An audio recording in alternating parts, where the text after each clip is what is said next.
আপনাদের কি কোনো রিকোয়েস্টের গজল আছে? একটা শোনাই, প্রবাসীদের জন্য এটা হলো বোনাস।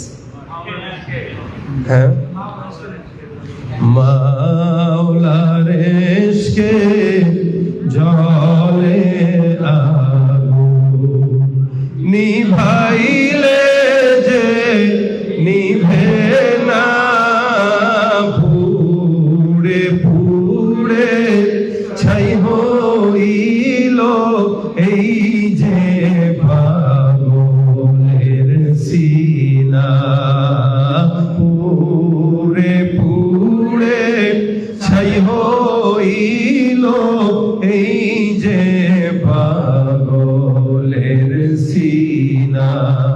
ধরা দিয়ে দাও না ধরা,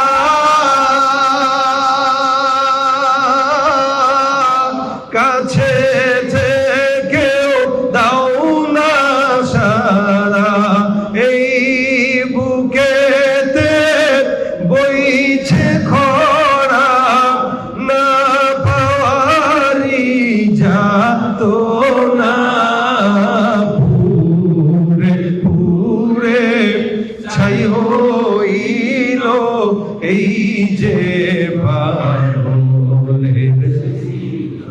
মাওলা তোমায় ভালোবেসে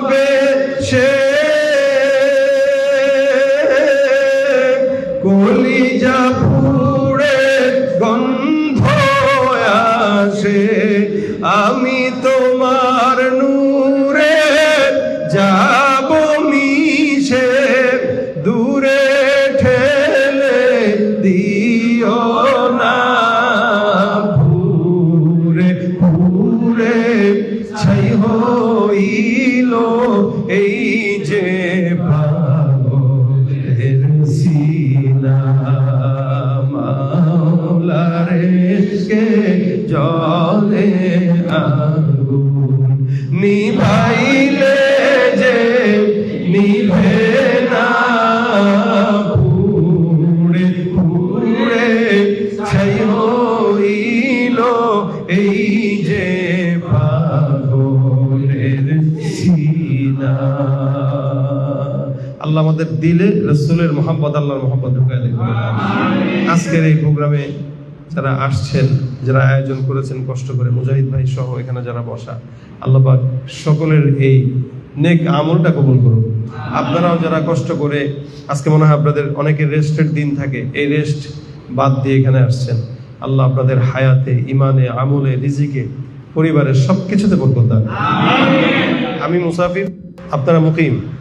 রাসূল সাল্লাল্লাহু আলাইহি ওয়াসাল্লাম বলেছেন মুসাফিরের দোয়া কবুল হয়, অত গুনাহগার হোক বা নেককার হোক, যে কোনো মুসাফির দোয়া যদি করে আল্লাহ পাক দোয়া কবুল করে।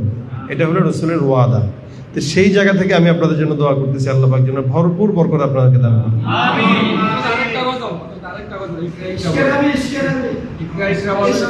আচ্ছা, ইশকে নবীরা, হ্যাঁ, একসাথে আমরা একটু গাবো। হ্যাঁ, জোরে গাইলে সমস্যা আছে, একটু হালকা হালকা।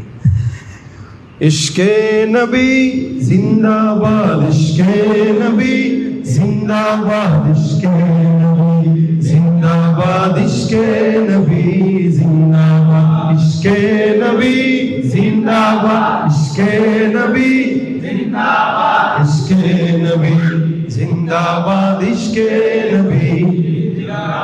আমার মনের ভুবন জুড়ে যখন চাঁদ তারার মিছিল কোরাসে ধরে, মুহাম্মদ ঝিঝির দোলেও সুরুদ শোনে, ঝিঝির দোলেও দুরুদ শোনে, নামলো খুশি রাতে দুপুরে, সেই খুশিতে জাগলো করলো ক্ষমার পরম্পরা, মনের আকাশ মনে দূর মদিনার চাঁদ।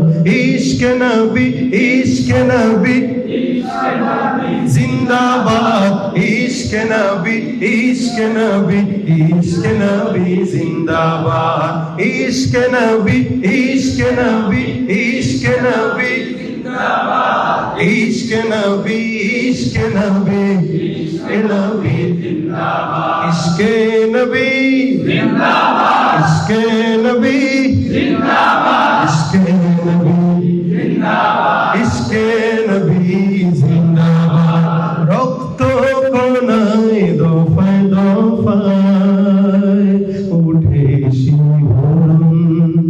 মুহাম্মাদের নামের সুরে গায় পাখি যখন আমাউল সুরে শিল্পী কবি গাইলে প্রেমের নাতে নবী আকুল সুরে শিল্পী কবি গাইলে প্রেমের নাতে নবী মন হয়ে যায় পাগল পারা নামায় দুচোখ অশ্রু ধারা দিল পরিবেশ দুরুদ সুরে গায় হৃদয়ের সার ইশকে নবী ইশকে নবী ইশকে নবী জিন্দাবাদ ইশকে নবী ইশকে নবী ইশকে নবী জিন্দাবাদ ইশকে নবী ইশকে নবী ইশকে নবী জিন্দাবাদ ইশকে নবী ইশকে নবী ইশকে নবী জিন্দাবাদ ইশকে নবী জিন্দাবাদ ইশকে নবী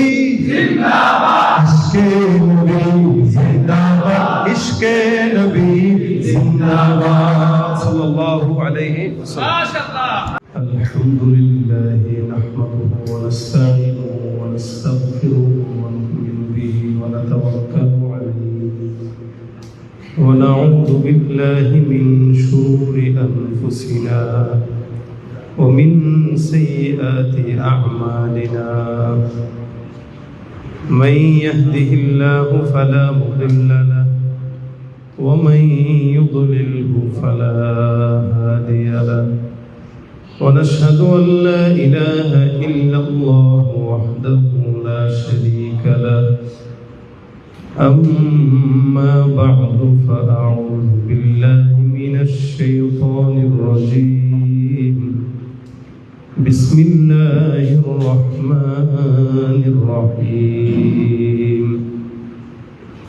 فقلت استغفروا ربكم إنه كان غفارا يرسل السماء عليكم مدرارا ويمددكم بأموال وبنين ويجعل لكم جنات ويجعل لكم أنهارا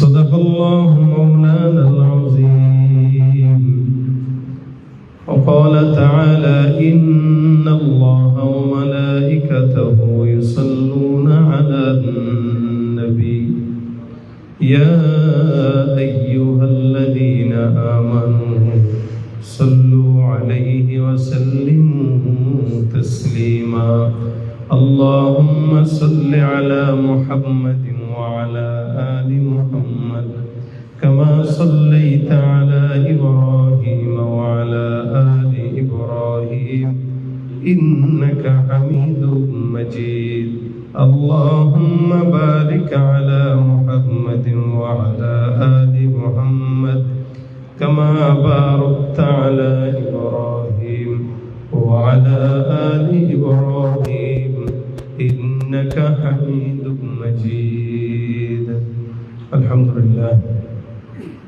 প্রবাসী দাওয়া ফোরাম মালয়েশিয়া প্রবাসী ভাইদের উদ্যোগে আয়োজিত আজকের মসজিদ জামেকের এই সুন্দর প্রোগ্রামে আল্লাহ পাক আমাদেরকে বসার সুযোগ দিয়েছেন সকলে বলি আলহামদুলিল্লাহ। আমরা ভাষার দিক থেকে সবাই একই জায়গার, আমাদের মায়ের ভাষা বাংলা, দেশ ও বাংলাদেশ, কিন্তু দূরত্বটা অনেক। 1000 কিলোমিটার দূরে আপনারা থাকেন, আমরা 1000 কিলোমিটার দূরে আপনাদের থেকে দূরে থাকি। বাংলাদেশে আমরা প্রতি বছর সারা বছর এক প্রান্ত থেকে আরেক প্রান্তে প্রোগ্রাম করে বেড়াই। অনেক ভাইয়ের সাথে দেখা হয়, অনেকের সাথে ভালোবাসা বিনিময় হয়, কিন্তু আপনাদের সাথে এই সুযোগটা হয় কম। হয়তো মালয়েশিয়ায় আসছি বলে আপনাদের সাথে এই প্রোগ্রামটার এবং সাক্ষাৎ, এই জন্য আপনারা অনেক কিছু থেকেই বঞ্চিত, শুধুমাত্র পরিবারকে একটু ভালো রাখার জন্য। আপনাদের হালত শুধু আপনাদের না, সারা বিশ্বে যে কোনো জায়গায় বাংলাদেশি ভাইরা আছে, এনারা শুধুমাত্র পরিবারের মুখে একটু হাসি ফোটানোর জন্যই আপনারা ত্যাগ করে থাকেন, নিজেদের শখ আল্লাহ এগুলোকে মাটি করে তারপর আপনারা এই জায়গাটা সময় দেন। এজন্য আমি আপনাদেরকে অনেক ধন্যবাদ জানাই আন্তরিকতার সাথে, যারা পরিবারের মহব্বতে এত দূরে এসেছেন এবং রুজি রোজগার করে তাদেরকে পাঠাচ্ছেন। একটা কথা এতটুকু যদি মাথায় রাখেন, যা করতেছেন সব সওয়াবের নিয়তে, তাহলে আপনাদের এই বিদেশের যতদিন থাকবেন প্রত্যেকটা সময় আল্লাহ পাক আপনাদেরকে ইনশাআল্লাহ সওয়াব লিখে দিবেন। এটা ইবাদত। আপনি আপনার পরিবারের মুখে খাবার তুলে দেওয়া, তাদের জন্য পেরেশানি করা, এটা নফল ইবাদতের সওয়াব। এই সুবহানাল্লাহ বললেন যেমন সওয়াব, ঠিক এমনই একটি সওয়াব যদি আপনি আপনার পরিবারের মুখে খাবার তুলে দিতে যে একটু কষ্ট করেন, এরকম একটা সওয়াব। আমরা মনে করি শুধুমাত্র যে বেশি নফল ইবাদত করে এ মনে হয় অনেক বড় আল্লাহওয়ালা, অথবা যার হাতে তাসবিহ থাকে, যে পাগড়ি পরে, যে হুজুর, যে একজন আলেম, এরাই মনে হয় শুধু ইবাদত বন্দেগীতে লিপ্ত। বিষয়টা এরকম না। আজকেও এই কেনাকাটা এক দোকানে গেলাম, তো সেখানে দেখি এক লোক, বাংলাদেশি না বাইরের, উনি মাল নিচ্ছে, কিনবে, শ্যাম্পু এতগুলো ধরছে একসাথে ধরে, একজনকে বলতেছে নেব, তো পাশের তার সফর সঙ্গী বা তার বন্ধু যে, সে হয়তো বলতেছে হ্যাঁ এটা নেওয়া যায়। তো সে নেওয়ার সময় বলতেছে বিসমিল্লাহ, বিসমিল্লাহ বলে সে মালটা ঝুড়িতে রাখছে। আমি তার দিকে তাকায় কিছুক্ষণ ভাবলাম যে মাশাআল্লাহ, এই লোকটার এই যে নিল, এই নেওয়াটাও তার ইবাদতে যুক্ত করে দিচ্ছে। বিসমিল্লাহ, রাসূল সাল্লাল্লাহু আলাইহি ওয়াসাল্লাম বলেছেন কুল্লু আমরিন দিবালিন লাম ইবদা বিসমিল্লাহি ফাহুয়া আখতা। যে কোনো কাজ যেটা বিসমিল্লাহ ছাড়া শুরু হয় ওটা বরকত হয় না। আপনি বিসমিল্লাহ দিয়ে শুরু করেন, প্রত্যেকটা কাজ বরকতময় হবে। আপনার কাছে, আমাদের কাছে সাময়িক সময় মনে হয় যে না, এটা মনে হয় আমি তো এই কাজ বিসমিল্লাহ বলছিলাম, এরপরে বরকত হয় নাই কেন? বরকতটা আপনি অনুভব করবেন। আপনি যদি মনে করেন যে বিসমিল্লাহ বলে 1000 টাকার 1000 রিঙ্গিত বালিশের নিচে রেখে দিয়েছেন, ঘুম থেকে উঠলে ওটা 2000 রিঙ্গিত হবে না। এটা বিসমিল্লাহ বরকতের মাকসাদ না।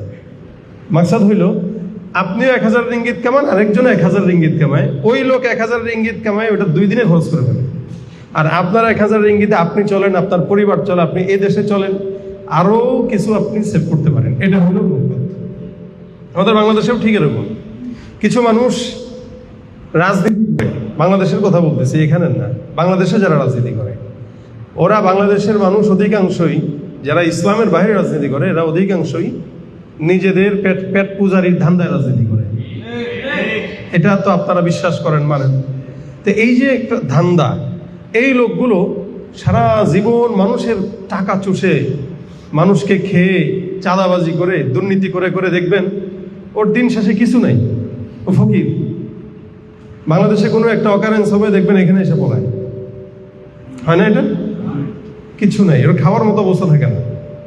আজীবন তো খাইলো, তো টাকা কামাইলো, তো কোথায়? ওই যে মানুষের, আরেকজন মানুষ সৎভাবে জীবনযাপন করছে, রিক্সা চালাইছে, দেখবেন আল্লাহ পাক তাকে এত বরকত দেয়, তার অসুস্থতাও হয় না, তার সংসারে অশান্তিও নাই, বাচ্চা কাচ্চাও ঝামেলা নাই, বাস সে দিব্যি চলতেছে আল্লাহ পাকের রহমতে।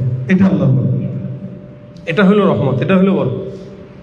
আপনি বিসমিল্লাহ বলে কোনো জায়গায় রওনা দিবেন, প্রতিমধ্যে বিপদ সামনে যদি চলেও আসে, এই বিসমিল্লাহর বরকতে আল্লাহ পাক ফেরেশতাকে দিয়ে আপনাকে হেফাজত করবে। এটা হলো বরকত। আপনি বরকত চোখে দেখবেন না, এটা উপভোগ করবেন, অনুধাবন করবেন যে আমি বুঝতেছি এটা আমার বরকত হচ্ছে।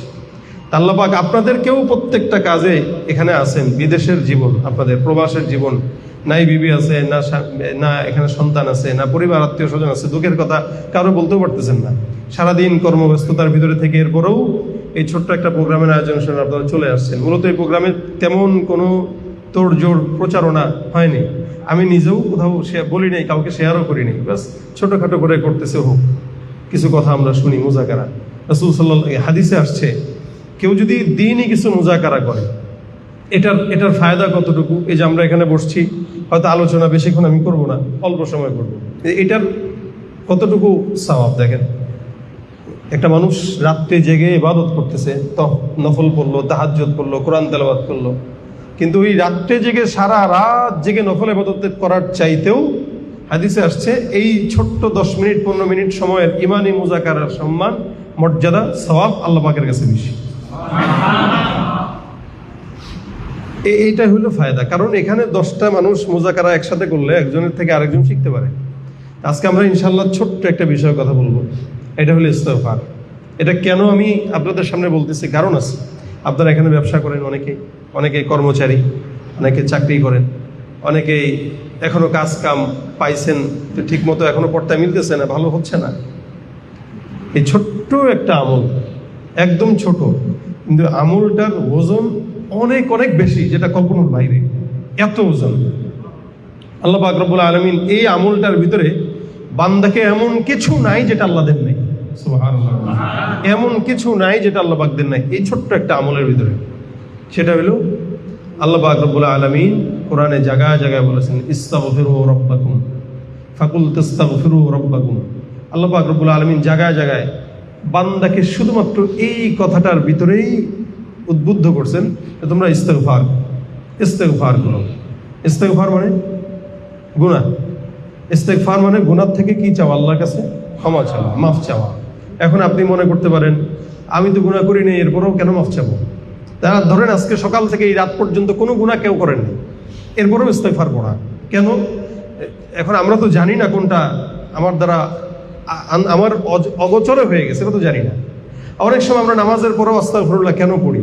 যে আল্লাহ যেটা পড়ছি এটা তো পড়ছি, এখন এটার ভিতরে যদি কোনো ভুল হয়ে থাকে তুমি আমাদের এই নামাজের ভিতরে সমস্ত ভুল যেন ক্ষমা করে দাও।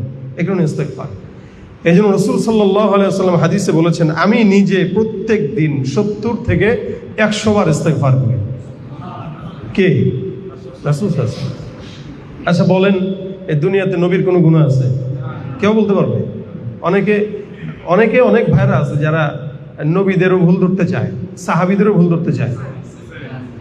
আজীব হাল। নবীরা মাসুম, আদম থেকে নিয়ে মুহাম্মদ পর্যন্ত যত নবী আসছে সবাই মাসুম, নিষ্পাপ, কোনো গুনাহ নেই।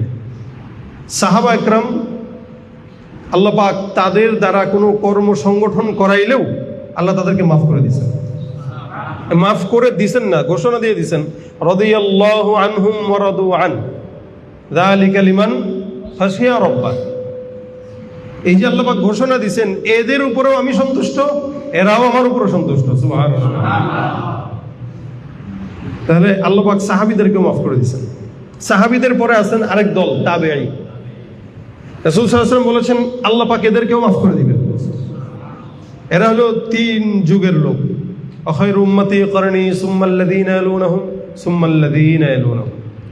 এই 3 যুগের লোকের পর থেকে যারা আসছে প্রত্যেকটা মানুষের কম বেশ গুনাহ আছে।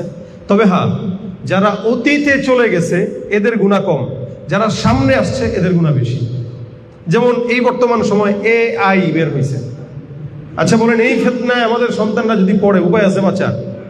আমরা ছোটবেলায় ফেসবুকের কি বলে ফিতনায় পড়ি নাই, কিন্তু ছোটবেলায় অনেক আমাদের বাপদাদারা ছোটবেলায় তো কি আমাদের বয়সে পড়ে নাই, তারা এই বুড়া বয়সে এসে পড়ছে। এখন দেখবেন একসময় মুরব্বীরা বসলেও আমাদেরকে বলতে, তোরা এত মোবাইল চালাস, এখন হেরা নিজেরাই মোবাইল চালায়। বুঝছেন এটা? যারা বাবার বয়সী, দাদার বয়সী, তারা মোবাইল চালায়, এখন ব্যস্ত। আর বাচ্চাদের কথা তো নাই বললাম। এক সময় যে হালত ছিল এখন এই হালত নাই। এই জন্য রাসূল আল্লাহ পাক বলেন, আস-সাবিকুনা আস-সাবিকুনা উলাইকাল মুকাররাবুন ফি জান্নাতিন নাঈম সুল্লাতুম মিনাল আউয়ালিন ওয়া কলিলুম মিনাল আখিরিন। আল্লাহ পাক রব্বুল আলামিন বলেন, জমানা যত উপরে রাসূলের নিকটে মানুষ তত জান্নাতের নিকটে, জামানা যত আল্লাহর নবীর নিকটে মানুষ তত জান্নাতের নিকটে, জামানা যত নবীর থেকে দূরে মানুষ তত জান্নাত থেকে দূরে, জাহান্নামের নিকটে। আজ থেকে 100 বছর আগে যে লোকটা জন্মগ্রহণ করলো ওই লোকটা আমাদের চাইতেও 100 বছর আগে আল্লাহর জান্নাতে যাবে, কারণ সে 100 বছর হলো পয়গম্বরের নিকটে, আর আমরা 100 বছর পয়গম্বর থেকে দূরে।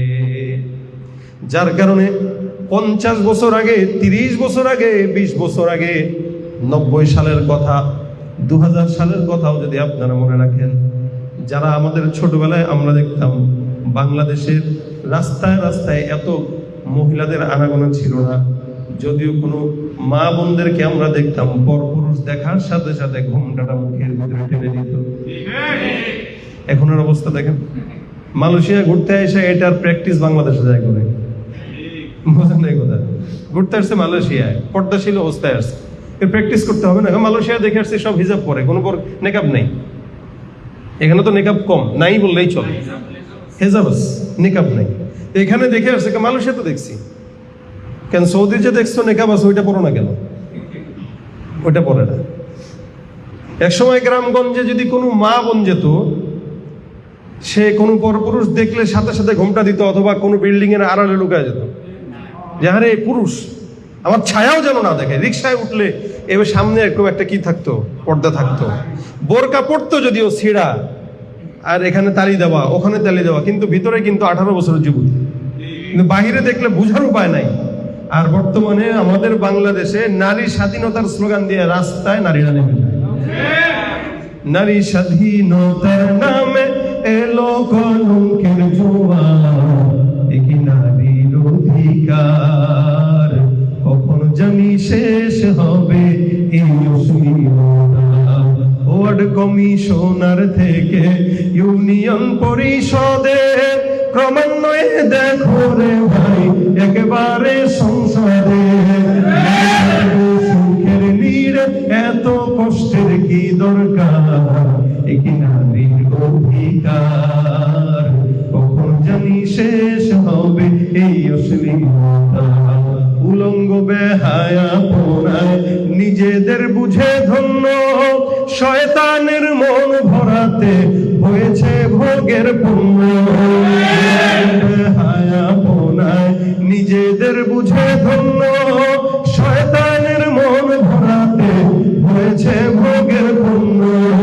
নাস্তিকতার বেড়া জাল দেখায় যে রঙের বাহার, একই নারীর অধিকার কখন জানি শেষ হবে এই অশ্লীলতা। ঠিক না বলেন? স্বাধীনতা ইসলাম কম সবচেয়ে বেশি দিচ্ছে, সবচেয়ে বেশি। নারীকে যতটুকু স্বাধীনতা দিচ্ছে অন্য কাউকে দেয় নেই।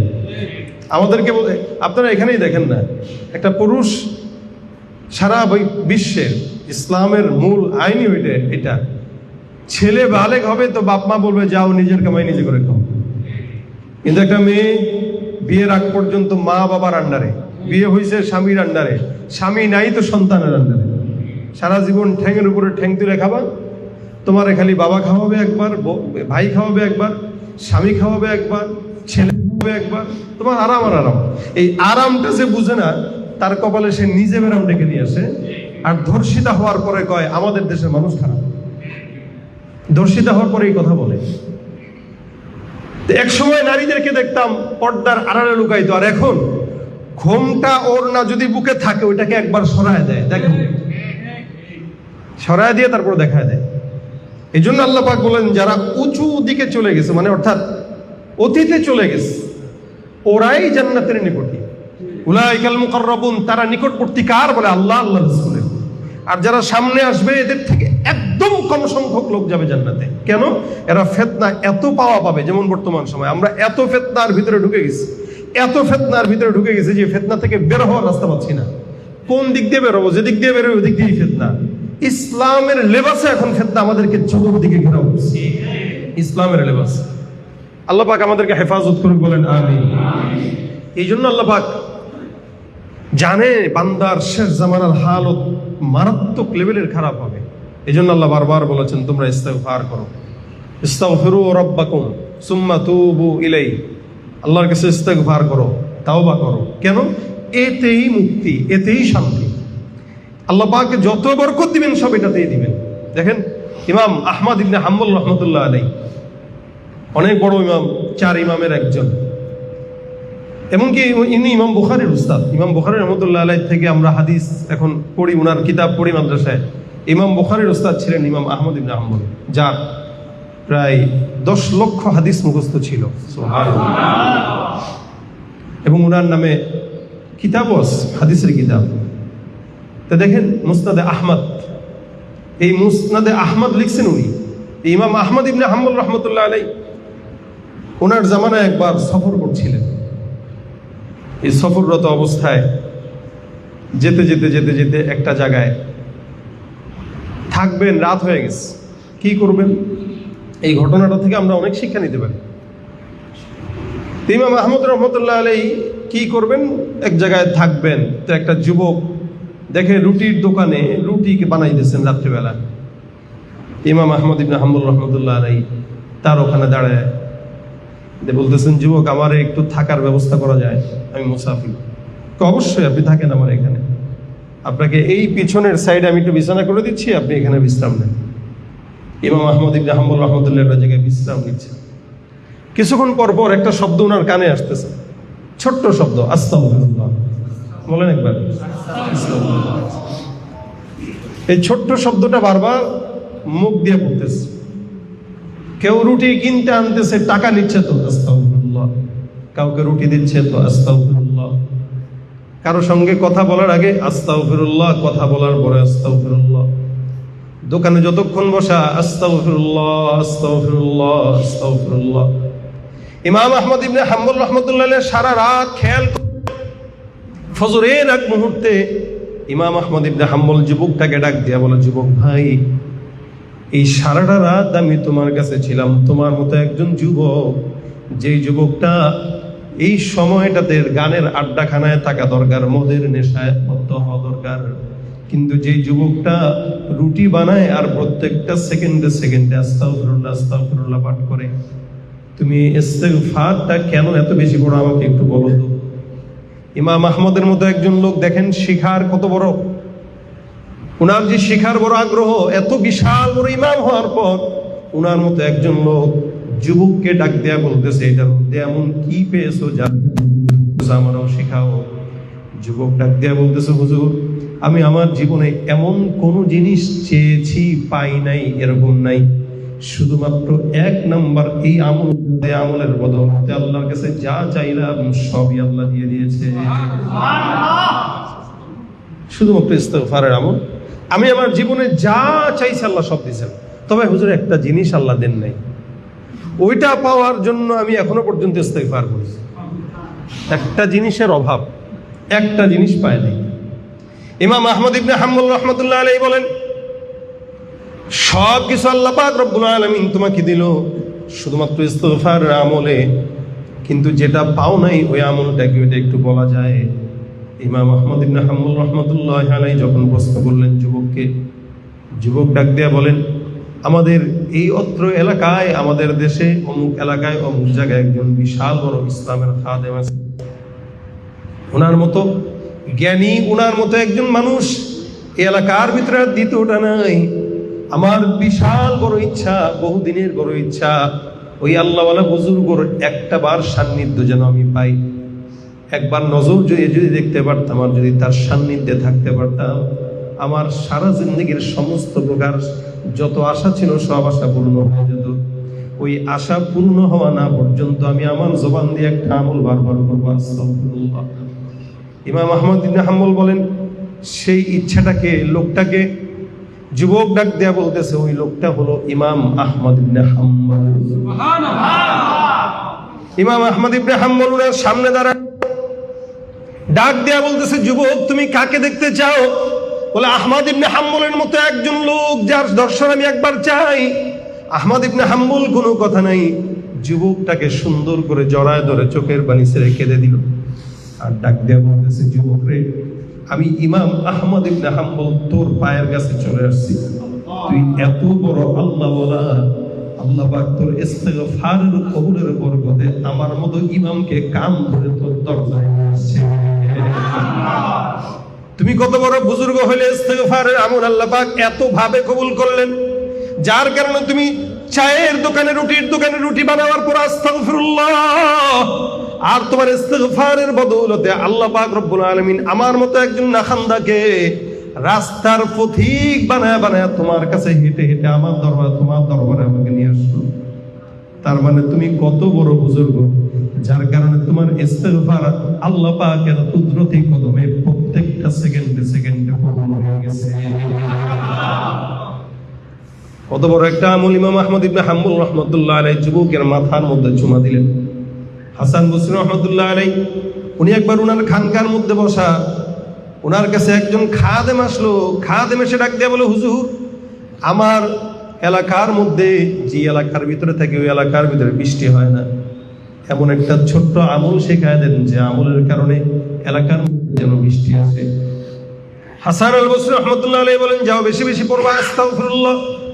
আরেকজন এসে ডাক দেয়া কয়, হুজুর এমন কোনো গুনাহ নাই যেই গুনাহ আমি করি নাই, ওই গুনার কারণে আল্লাহ পাক রব্বুল আলামিন যেন আমাকে মাফ করে, এমন গুনাহ আমল একটা শেখায় দেন। হাসান বসরি বলে, যাও বেশি বেশি পড়বা আস্তাগফিরুল্লাহ। আরেকজন লোক এসে বলে, হুজুর আমার সন্তান হয় না, এমন কোন আমল দেন যে আমলের কারণে আল্লাহ পাক সন্তান দান করবেন। হাসান বসরি বলে, যাও তুমিও পড়ো আস্তাগফিরুল্লাহ। আরেকজন এসে ডাক দিয়ে বলে, হুজুর আমার খেতে বরকত হয় না, ফসল নাই, নষ্ট হয়ে যায়, আমল শিখায় দেন, এমন একটা আমল দেন যে আমলের কারণে ফসলের মধ্যে বরকত হবে, যাও আস্তাগফিরুল্লাহ পড়ো। আরেকজন এসে কয়, আমার দোকানে বেচা কিনা হয় না, একটা আমল দেন যে আমলের কারণে বেচা কিনা বাড়বে। হাসান বসরি বলে, যাও কি পড়ো? দেখেন, গুনাহ মাফের জন্য বলছে, বলে আস্তাগফিরুল্লাহ। সম্পদ নাই, আস্তাগফিরুল্লাহ পড়ো। বেচা কিনা নাই, আস্তাগফিরুল্লাহ পড়ো। বৃষ্টি নাই, আস্তাগফিরুল্লাহ পড়ো। সন্তান নাই, আস্তাগফিরুল্লাহ পড়ো। তো সব কিছুর আমল কয়টা? ওনার পাশে আরেকজন ডাক দিয়া বলতেছে, হুজুর বুঝলাম না, সবাই একটা আমল দিয়ে বুঝ দিতেছেন, আমল কি আর দ্বিতীয়টা কোনো নাই? হাসান বসরি রহমতুল্লাহ আলাইহি বলেন, যে আমলটা আমি দিলাম এই আমলটা আমার কোনো দেওয়া আমল নয়, এই আমলটা স্বয়ং আল্লাহ পাক রব্বুল আলামিন কোরআনে দান করে দিয়েছে। সন্তান না হইলে কার কাছে যাবেন? সন্তান হওয়ার জন্য 1 নম্বর শর্ত হইল বিয়ে করা লাগবে, তাই না? বিয়ে ছাড়া দিবে সন্তান? বিয়ে করে বোর সাথে না থেকে চলে আসছেন প্রবাসে, আল্লাহ সন্তান দিও, হবে? সম্ভব কিয়ামত পর্যন্ত? সিস্টেম আছে, সিস্টেম মোতাবেক আগাবেন, চাবেন আল্লাহর কাছে দিয়ে দিবেন। আমাদের দেশে, বাংলাদেশে, এই সমস্ত দেশে নাই এগুলো মনে হয়। ওই আমাদের বাংলাদেশের সন্তান না হইলেও সেই শাহজালালের মাজারে, বাবার দরবারে দৌড় দেয়, খাজার দরবারে দৌড় দেয়, পীরের দরবারে দৌড় দেয়। যাবেন, যেই পীর, যে আল্লাহওয়ালা, যে বুজুর্গ আপনাকে হেদায়েতের রাস্তা দেখাইতে পারে, কিন্তু জান্নাতে নিতে পারবে না। আমাদের বাংলাদেশের কোনো পীর এটা বলে না যে আমি তোমাকে জান্নাত দেখাবো, হক্কানি পীর যারা। কিন্তু যেগুলো ভণ্ড, এরা বলে বাবার দরবারে ছাগল একটা নিয়ে আসলে জান্নাত রেডি যায়। আপনারা বিদেশ থেকে টাকা পয়সা কামায় কামায় বাবার দরবারে দেন, বাবা ওখানে বসে বসে কাজ হয় না? এটা পীরগিরি মাজার পূজা চলছে দেশটা জুড়িয়া, শিরকি আর ভণ্ডামিতে দেশটা গেছে ভরিয়া। পীরগিরি আর মাজার পূজা চলছে দেশটা জুড়িয়া, শিরকি আর ভণ্ডামিতে দেশটা গেছে ভরিয়া। গাজার কলকি টান মারিয়া দেখায় হাজার শান, ওরা শিক্ষিত শয়তান, ওরা শিক্ষিত শয়তান, ওরা শিক্ষিত শয়তান, ওরা শিক্ষিত শয়তান। দুর্নীতির ওই আখড়ায় বসে জাহির করে জ্ঞান, কলম দিয়ে কামাই টাকা ধরে সাধুভান। ওরা শিক্ষিত শয়তান, ওরা শিক্ষিত শয়তান, ওরা শিক্ষিত শয়তান, ওরা শিক্ষিত শয়তান। ঠিক কিসে? এরকম টাইপের লোক আছে, এই জন্য সন্তান হয় না। চাবেন কি বইলা? হাসান বসরির কাছে অনেক জন আসলো, একই কথা। তো উনি খাদেমরে ডাক দিয়ে বলে, শোনো, আল্লাহ পাক কোরআনে বলেছেন, ফাকুলতুস্তাগফিরু রাব্বাকুম ইন্নাহু কানা গফফারা। যেই লোকটা গুনাহ মাফের জন্য আসলো, আল্লাহ পাক ডাক দিয়া বলে, গুনাহ যদি পাহাড় সমপরিমাণ হয়, নবী করিম সাল্লাল্লাহু আলাইহি ওয়াসাল্লাম বলেন, কেউ যদি সমুদ্রের ফেনা পরিমাণ গুনাহ করে, আর যদি একবার ডাক দেয়া কয় আস্তাগফিরুল্লাহ, আমার আল্লাহ সমুদ্রের ফেনা পরিমাণ গুনাহ আস্তাগফিরুল্লাহর বদৌলতে মাফ করে দিবে। সমুদ্রের ফেনা, খালি দিল থেকে চাওয়ারও কিছু শর্ত আছে। শর্ত কি? 1 নম্বর শর্ত হইল অতীতের সমস্ত গুনাহ থেকে আল্লাহর কাছে মাফ চাওয়া, যে আল্লাহ আমার এগুলো হয়ে গেছে, মাফ করে দেবো। 2 নম্বর লজ্জিত হয়ে চাওয়া, লজ্জিত হয়ে। একটা আছে, কিছু মানুষ সরি কয়, আমাদের এই সমস্ত দেশের সরির মতো আর কি, মুখে মুখে সরি, আন্দাজে কিছু থেকে কিছু হইলে সরি না, এটা না, এটা সরি বলে না। আপনি কাউকে খুন করে সরি বলে ফেললেন, এটা সরি না। লজ্জিত হয়ে, যে আমি এই কাজের জন্য লজ্জিত ভাই, এই লজ্জিত হয়ে আল্লাহর কাছে সরি বলা। 3 নম্বর হচ্ছে সামনে এই কাজটা আর কোনোদিন করবো না, এটার উপরে ওয়াদা করা। এই 3 শর্তে যদি কেউ আস্তাগফিরুল্লাহ বলে, আল্লাহ পাক ওটা কবুল করবেন। এই 3 শর্তের বাইরে যত আস্তাগফিরুল্লাহ এগুলো সব ভণ্ডামি, এগুলো আল্লাহ কবুল করবেন না। এই জন্য ইস্তিগফারের শর্ত এগুলো আছে। হাসান বসরি বলেন, 1 নম্বর আল্লাহ পাক বলেছেন, ফাকুলতু আস্তাগফিরু রাব্বাকুম ইন্নাহু কানা গাফফারা। কেউ যদি গুনাহগার হয়ে যায়, ইস্তিগফার করে, আল্লাহ পাক রব্বুল আলামিন তাকে ক্ষমা করে দিবেন। 2 নম্বর ইউরসিলিস সামাআ আলাইকুম মিদরারা। কেউ যদি আসমান থেকে বৃষ্টি না পায় আর যদি ইস্তিগফার করে, আল্লাহ পাক ইস্তিগফারের বদৌলতে আসমান থেকে বৃষ্টির ফয়সালা করে দিবে। সুবহানাল্লাহ। ওয়ায়ুমদিদুকুম বিআমওয়াল। সম্পদ নাই, দোকান দিয়েছেন মসজিদ জামাকের পাশের মার্কেটে, কিন্তু বেচা কিনা নাই। পাশের দোকানে ঠিকই বেচা কিনা আছে, আপনার নাই। কি করবেন? দোকানে বসে বসে গান ছেড়ে দিয়েন, হিন্দি গান। তাই তো হয় ভাই। বাংলাদেশি মানুষ, মুসলমান মানুষ, আমরা আপনাদেরকে এত সঙ্গীত আপনাদের জন্য ছাড়ি কেন? যাতে করে আমাদের সঙ্গীতগুলো আপনারা ছাড়তে পারেন।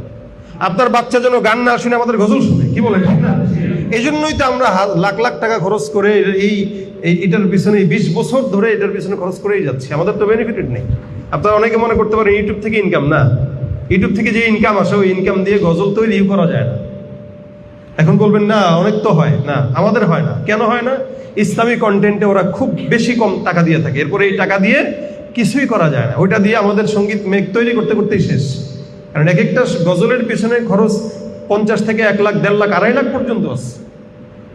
আপনারা একটা গজল শুনছেন, ইশকে নবী জিন্দাবাদ, এটা 2.5 লাখ টাকা দিয়ে করছি। কয় টাকা আসছে? কেন করি? আমাদের বাচ্চাদের মুখে মুখে যাওয়ার জন্য করি। এরপরে যদি আপনারা হিন্দি গান শুনেন, তাহলে ভাই কার জন্য করতেছি আমরা এগুলো? আমরা সমসাময়িক গজল আপনাদেরকে দিচ্ছি কেন? আপনার বাচ্চা যেন কার্টুন না দেখে গজল শুনে। হ্যাঁ, আলহামদুলিল্লাহ অনেকে বলে যে হুজুর আমার বাচ্চা আগে এটা দেখতে, এখন আপনাদের গজল শুনে খায়, গজল শুনে ঘুম পাড়ায়। এটা ভালো, এটা ইসলামী সুস্থ সংস্কৃতি। এই জন্য দোকানে গান বাজনা মিউজিক না বাজিয়ে আস্তাগফিরুল্লাহ তেলাওয়াতের আমল জারি রাখেন, ইনশাআল্লাহ দেখবেন আল্লাহ পাক ওটাতে বরকত দিবেন। তো কেউ যদি সম্পদ না থাকে, ওয়ায়ুমদিদুকুম বিআমওয়াল ওয়া বানিন। 4 নম্বরে সন্তান নাই, সম্পদ নাই। সম্পদ যদি না থাকে, সন্তান যদি না থাকে, আল্লাহ পাক বলেন যার সম্পদ নাই সম্পদ দান করব, ব্যবসায় বেচা কিনা নাই বেচা কিনা দান করব।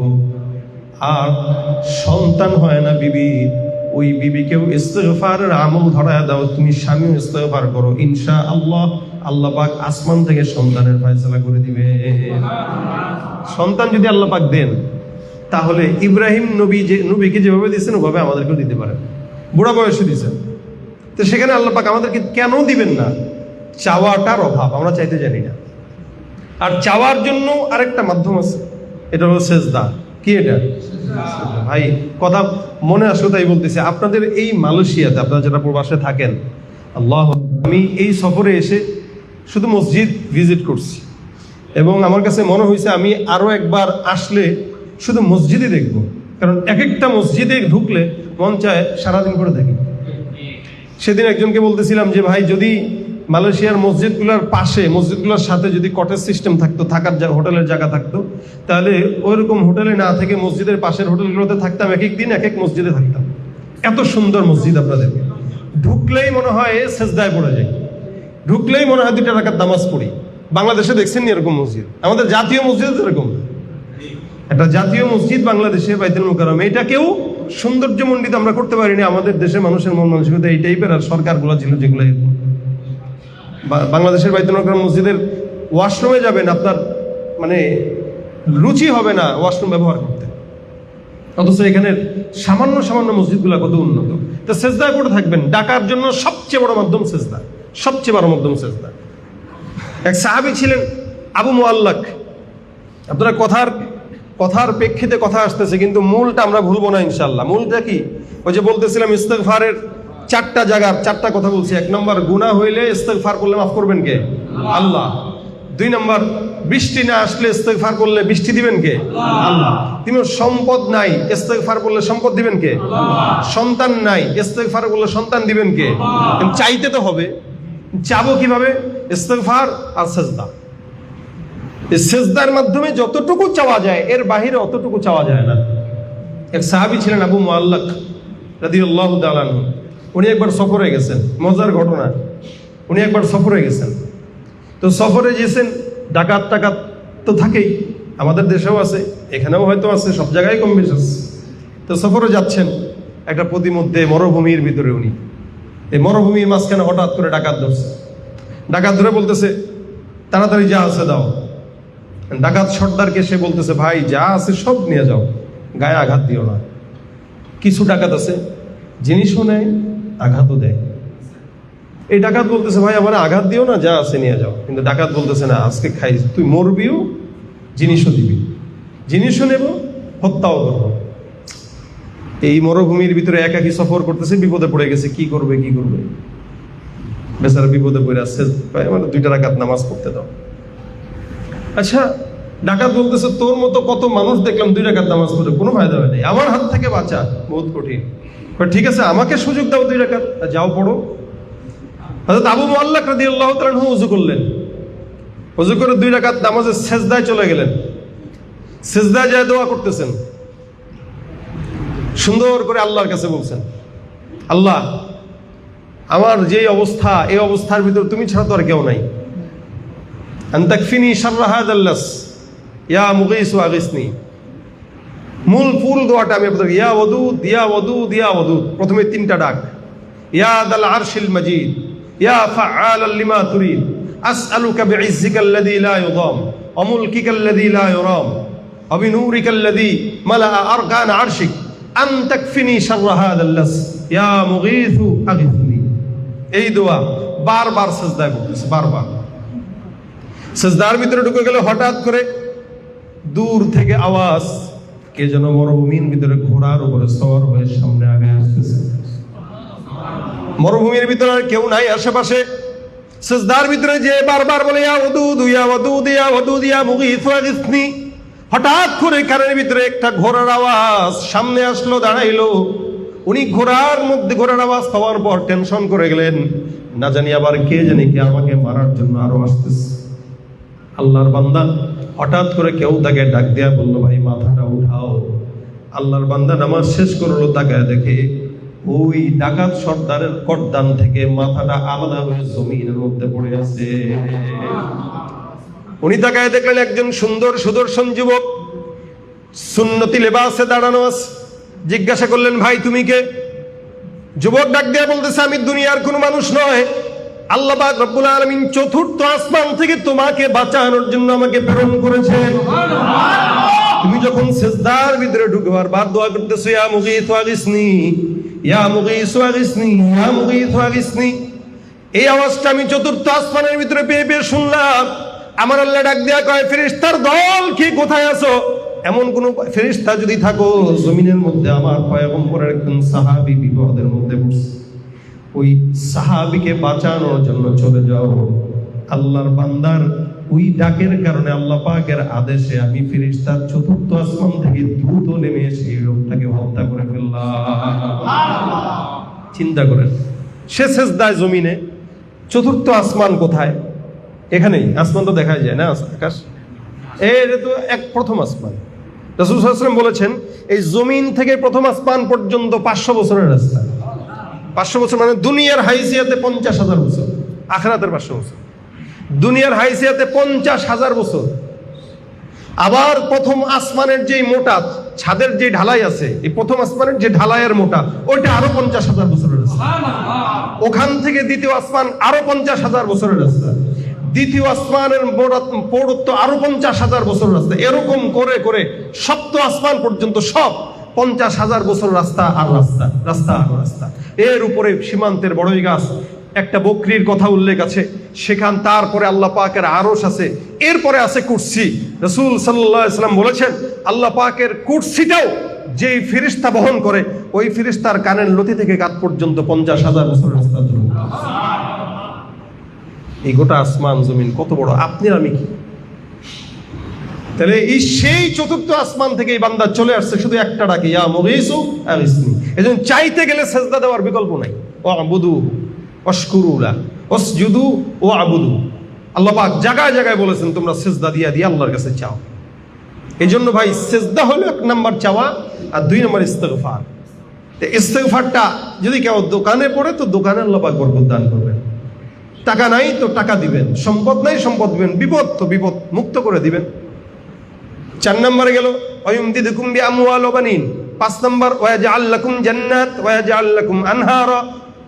আল্লাহ পাক যাদের ফসল ঠিক মতো হয় না, মালয়েশিয়াতে অনেকে ফসলের ব্যবসা করে, ক্ষেত খামার আছে, দেখেন ক্ষেতে যদি ফসল না হয় সুন্দর করে ইস্তেগফার করে পানিতে একটু ফু দিয়ে পানিটা ছিটাই দিয়ে, বিশ্বাস না হয় আল্লাহর কোরআনের কসম আল্লাহ পাক আপনার ফসলে বরকত দান করবে। ওয়ায়াজআল লাকুম জান্নাত, এরকে এমন উদ্যান বানায় দিবে মনে হবে জান্নাত। ওয়ায়াজআল লাকুম আনহারা, আল্লাহ পাক নহর প্রবাহিত করে দিবেন, নদী। এখন তো নদী শুকায় যাচ্ছে, সমুদ্র শুকায় যাচ্ছে, এগুলো প্রবাহিত করবেন। এই যে 6টার কথা আল্লাহ পাক বলছেন, আরো যা লাগে রাসূল বলেন সব দিয়ে দিবেন। শুধু আমল কয়টা? একটা আছে। রাসূল প্রত্যেক দিন 70 থেকে 100 বার পড়তেন। আমরা চাইলেই পারি, 5 ওয়াক্ত নামাজ পড়ি, আলহামদুলিল্লাহ অভ্যাস সবার আছে, প্র্যাকটিস করি। 5 ওয়াক্ত নামাজের পরে 20 বার করেও যদি পড়ি 100 বার, ফজরের পরে 20 বার, জোহরের পরে 20 বার। এছাড়া দোকানে বসে হয়েছেন আস্তাগফিরুল্লাহ বললেন, কারোর সাথে একটু কথা এলোমেলো হয়ে গেছে আস্তাগফিরুল্লাহ বললেন, কারো গীবত করে ফেলছেন তো ইস্তিগফার করলেন। অর্থাৎ যখন সময় হয়, ভাই আপনারা প্রবাসে আছেন, এখানে বরকতের জন্যই আসছেন, টাকা একটু যেন বাংলাদেশ থেকে বেশি কামাইতে পারে এই কারণেই আসছেন। টাকা সবারই লাগে, আমারও যেমন লাগে আপনাদেরও লাগে। এখন যদি কেউ বলে আমার টাকা লাগে না, তাহলে ভাই আসছেন কেন? বাংলাদেশে থাকতেন, অবশ্যই লাগে বলেই আসছেন, তো যেন আরো বেশি লাগতে পারে। টাকা থাকাটা দোষের না। অনেকে মনে করে এই এত টাকা কামিয়ে দুনিয়াদার হয়ে গেছে, ভাই না। আল্লাহ পাক দোয়া শিখাইছেন, রব্বানা আতিনা ফিদ দুনিয়া হাসানা। আগে কি চাইতে বলছেন? দুনিয়া, আল্লাহ দুনিয়ার কল্যাণ দাও। এরপরে বলছেন আখিরাতের কল্যাণ দাও। যার দুনিয়ার কল্যাণ নাই তার আখিরাতের কল্যাণ হয় না, হয় না? ভালো টাকা না থাকলে ভালোবাসার দরজা দিয়ে পালায়, তো সম্পদ না থাকলে জান্নাতের রাস্তাও কঠিন হয়ে যায়। কেন কঠিন হয়? ওর সম্পদ নাই, ও গরিবরা দান করতে পারতেছে না, ও ইসলামের পথে ব্যয় করতে পারতেছে না, ও বিবিকে খাওয়াইতে পারতেছে না, ওর মেজাজ সবসময় গরম থাকে, ও যে কোনো সময় শিরকের ভিতরে ঢুকে যায়। এজন্য সম্পদ চান, কামান, বেশি বেশি কামান, তবে সেটা সহি পথে, হালাল পথে, ইবাদত করে। ইস্তেগফার যদি পড়েন, আজকে থেকে যদি নিয়ত করেন যে আমরা আমাদের দোকানে বসে, যারা সেলসম্যান আছেন, আপনি একটু বেশি সেলস করতে পারলে আপনার কমিশন আসে, তা আপনি সেলসম্যান বসে বসে ইস্তেগফার শুরু করেন, দেখবেন ইনশাল্লাহ আপনার সেলস বেড়ে যাবে। আপনার এটা হইল সবচেয়ে বড় হইলো কিন আছে কিনা। আপনি মনে করবেন ছোট্ট জিনিস আসলে কি দিবে, ভাই আপনার নিয়ত যতটুকু আল্লাহর দেনা ততটুকু। এই জন্য আল্লাহ বলছেন না হাদিসে কুদসিতে, আনা ইনদা জন্নি আবদি বি, আমার বান্দা যতটুকু ধারণা করবে ততটুকুই দেব। ও যদি ফকিরের মতো ধারণা করে, ওর ফকিরের মতো ছিটায় দিব। আর ও যদি এত বড় ধারণা করে, এমন দেওয়া দিব ও গ্রহণ করতে পারবে না, এত দেওয়া দিব। এই জন্য আমরা যখন সময় হয় ইস্তেগফার, আস্তাগফিরুল্লাহ আস্তাগফিরুল্লাহ আস্তাগফিরুল্লাহ 5 ওয়াক্ত নামাজের পরে 20 বার করে পড়েন। যখন সুযোগ হয় তখন একটু পড়েন, ইনশাআল্লাহ ব্যবসায় বরকত হবে, কাজে বরকত হবে, সব কিছুতে বরকত হবে। নিজের বিবি, অনেকে আছে বিবি ঘরের ভিতরে প্রেগনেন্ট, দেশে প্রেগনেন্ট, এখান থেকে যেতে পারতেছেন না, বিবিকে শিখিয়ে দেন যে তুমি ইস্তেগফার করো। এগুলো ভাই অনেক গুরুত্বপূর্ণ কথা, আমল। মানে এই আমলগুলো কোনো পীর দেয় নাই, আমরা দিই না, আল্লাহ পাক নিজে দিছেন, আল্লাহ স্বয়ং নিজে দিছেন। সুতরাং এটা আমরা যদি করতে পারি, আমাদের আশা করা যায় হার কাজে আল্লাহ পাক বরকত দান করবে ইনশাআল্লাহ। এজন্য কে কে পড়বো নিয়ত করি ইনশাআল্লাহ, ইনশাআল্লাহ, ইনশাআল্লাহ, ইনশাআল্লাহ। এরপর আরো অনেক প্রবাসী ভাই আছে আমার সামনে আসছেন, যারা মুখে সুন্নতি দাড়িটা এখন উঠাইতে পারেন নাই। আপনারা একটু নিয়ত করে ফেলেন, দাড়িটাও রাখবেন। সেদিন এক লোক এরকম আমার ঘুরতে নিয়ে গেছে এক জায়গায়, আমি বললাম ভাই আপনি কেন আসছেন? আপনার মহব্বত করি। তো বললাম মহব্বত যে করেন, এই মহব্বত করলে তো মহব্বতের কিছু দাবি থাকা লাগে। কেউ যদি ওই কোনো নোংরা মানুষের সাথে মিশে নোংরার কিছুটা ময়লা তার গায়ে লেগে যায়, কারণ আপনি আমার মহব্বত করেন, আমি একজন আলেম, আমার সাথে মহব্বত করার পরে আপনার সাথে আমার চুক্তি হইল, আপনি যদি আমার ঘুরাইতে আসছেন তা আপনার দাড়িটা রাখতে হবে। আমি তারা এটাই গত 4-5 দিন আগে আমি তারা বললাম, এটা আপনি আমার সাথে ঘুরছেন, আমার সাথে ঘোরার জন্য আমি ধন্যবাদ জানাই, কিন্তু শর্ত হলো আপনি নিয়ত করেন দাঁড়িয়ে রাখবেন। কজন নিয়ত করছে ইনশাআল্লাহ, রাখুক বা না রাখুক তারপরে হিসাব, নিয়তেই বরকত। কেউ যদি নিয়ত করে, রাসূল সাল্লাল্লাহু আলাইহি ওয়াসাল্লাম বলেন মান হাম্মা বিহাসানাতিন, কেউ নেক কাজের নিয়ত করবে একবার, কাতাবাল্লাহু লাহু হাসানাতান কামিলা, কাজটা যদি সে করতে নাও পারে আল্লাহ পাক পূর্ণ সওয়াব দান করে দেয়। সুবহানাল্লাহ। এজন্য যারা দাড়ি রাখতে পারেন নাই একটু নিয়ত করে ফেলেন, ইনশাল্লাহ রাখবেন। আমি একটু যাদের দাড়ি নাই এদের হাতটা একটু দেখতে চাই। নিয়ত করেন, নিয়তে বরকত ইনশাআল্লাহ। একটু বড়, হ্যাঁ যাদের একটু আছে বড় করে ফেলবেন, না যাদের নাই রেখে ফেলবেন, ঠিক আছে? রাখলে সুন্দর লাগবে ইনশাআল্লাহ। আল্লাহ কবুল করুক, বলেন আমিন। ভাই এটা কেন বললাম আপনাদেরকে জানেন? এটা না রাখা হলো 24 ঘন্টা গুনাহ করার মধ্যে ডুবে থাকা। দেখেন এখানে যাদের দাড়ি আছে দেখে খারাপ লাগে, এদেরকে খারাপ লাগে দেখতে। বিয়ে হয় নাই? অনেকে মনে হয় দাড়ি রাখলে মনে হয় বিয়ে হয় না, সুন্দর মেয়ে পায় না, আরো বেশি হয়, এটাই তো মনে করে। দেখেন, হ্যাঁ এটা হলো বড় কথা। একটা ছেলে যেরকম পরহেজগার মেয়ে খুঁজে, একটা মেয়েও পরহেজগার স্বামী খুঁজে। মেয়েটা দুই পর্দায় চলে না, কিন্তু সে চায় যে আমার স্বামী আমার বিয়ে করে কি করুক, পর্দায় রাখুক। আবার পুরুষও চায় আমি খারাপ কিন্তু আমার বউটা পর্দায় থাকুক। ভাই আপনি চিন্তা করেন তুমি তোমার চিন্তা করো, আপনি বোর চিন্তা করেন কেন? আপনি আপনার চিন্তা করেন, দাঁড়িয়ে আপনি রাখেন। আপনার বউ আপনাকে নামাজি বানাবে না, আপনি নামাজি হন, তারপর আপনি আপনার বউকে বানাবেন। এই জন্য এই নিয়ত করে দাঁড়িয়ে রাখবেন। এখন যদি মারা যান, রাসূল সাল্লাল্লাহু আলাইহি ওয়াসাল্লাম আপনার জন্য সুপারিশ করবে ইনশাআল্লাহ। যারা নিয়ত করছেন না, আল্লাহর কসম করে বলতে পারি, যারা নিয়ত করছেন, আল্লাহ তো দেখছে এটা, আপনি রাসূলের সুন্নত রাখার নিয়ত করছেন, আপনার জিম্মা রাসূলের উপর পড়ে গেছে। আপনি এই মুহূর্তে যদি মারা যান, আপনি দাঁড়িয়ে রাখতে পারেন না, এই অবস্থায় গেছেন। ওই যে রাসূলের একটা ঘটনা আছে, এক লোক 100টা খুন করে তওবা না করেই মরে গেছে, নিয়ত ছিল। পরে আল্লাহ পাক এরে তওবার নিয়তের বরকতে জান্নাতের রাস্তা খুলে দিয়েছে যে যাও। তা আপনারা নিয়ত করছেন, এখন যদি মারা যান, এই নিয়তের বরকতে রাসূলের সাথে জান্নাতে যাবেন।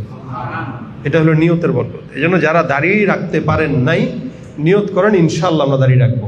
তাহলে সুন্দর লাগবে দেখতে, চেহারায় নূর আসবে, এবং অনেক গুনাহ আপনি যেটা করতে পারবেন না, আপনাকে দাড়িটা গুনাহ করতে দিবে না। আপনার দাড়ি নাই, আপনি কোনো জায়গায় একটা এই গুনাহের আড্ডাখানায় রিল্যাক্সে দাঁড়ায় থাকবেন, হ্যাঁ আমার দাড়ি নাই কি হয়েছে। কিন্তু আরেকটা হুজুর, উনার মতো যদি একজন হুজুর আপনি আইছেন কে, তার মানে এই দাড়ি রেখে আপনি এনে আইছেন কেন? তো সুতরাং আপনিও যখন এটা রাখবেন, তখন আপনার কাছে মনে হবে কি আমি নিজেই তো হুজুর, তা কেমনে এখানে যাই। আপনার এই দাড়ি আপনাকে গুনাহ থেকে বাঁচাবে। এই জন্য ভাইরা আমার, আমরা দাড়ি রাখার নিয়ত করি, ইস্তেগফারের আমল করি, যখন সময় হয় আল্লাহর কাছে একটু সেজদায় পড়ি। ছোট ছোট, এই জন্য মনে রাখতে সুবিধা হবে দেখে বেশি বলতেছি। আরেকটা কথা, দুরূদ শরীফের আমল যখন সুযোগ হয়, সাল্লাল্লাহু আলাইহি ওয়াসাল্লাম, সাল্লাল্লাহু আলাইহি ওয়াসাল্লাম একবার পড়বেন, 10টা রহমত, 10টা গুনাহ মাফ আল্লাহ পাক রব্বুল আলামিন দিবেন। এবং যে দুরূদ শরীফ পড়ে রাসূল সাল্লাল্লাহু আলাইহি ওয়াসাল্লামের উপর ওয়াজিব হয় তাকে সুপারিশ করে জান্নাতে নেওয়া, ওয়াজিব। আল্লাহ আমাদেরকে তৌফিক দান করুক কথাগুলো আমল করার। আমিন। মনে বড় আশা ছিল যাব মদিনায়, সালাম আমি করব গিয়ে, সালাম আমি করব গিয়ে নবীর রওজায়। মনে বড় আশা ছিল মদিনায়, আরব সাগর পারি দেব, নাই তো আমার তরি, পাখি নাই যে উড়ে যাব, ডানাতে ভর আমার আশায় আছে সম্বল নাই, করি কি উপায়। মনে বড় আশা ছিল যাব মদিনায়, মনে বড় আশা ছিল যাব মদিনায়। আল্লাহ পাক মদিনা যাওয়ার তৌফিক দান করুন।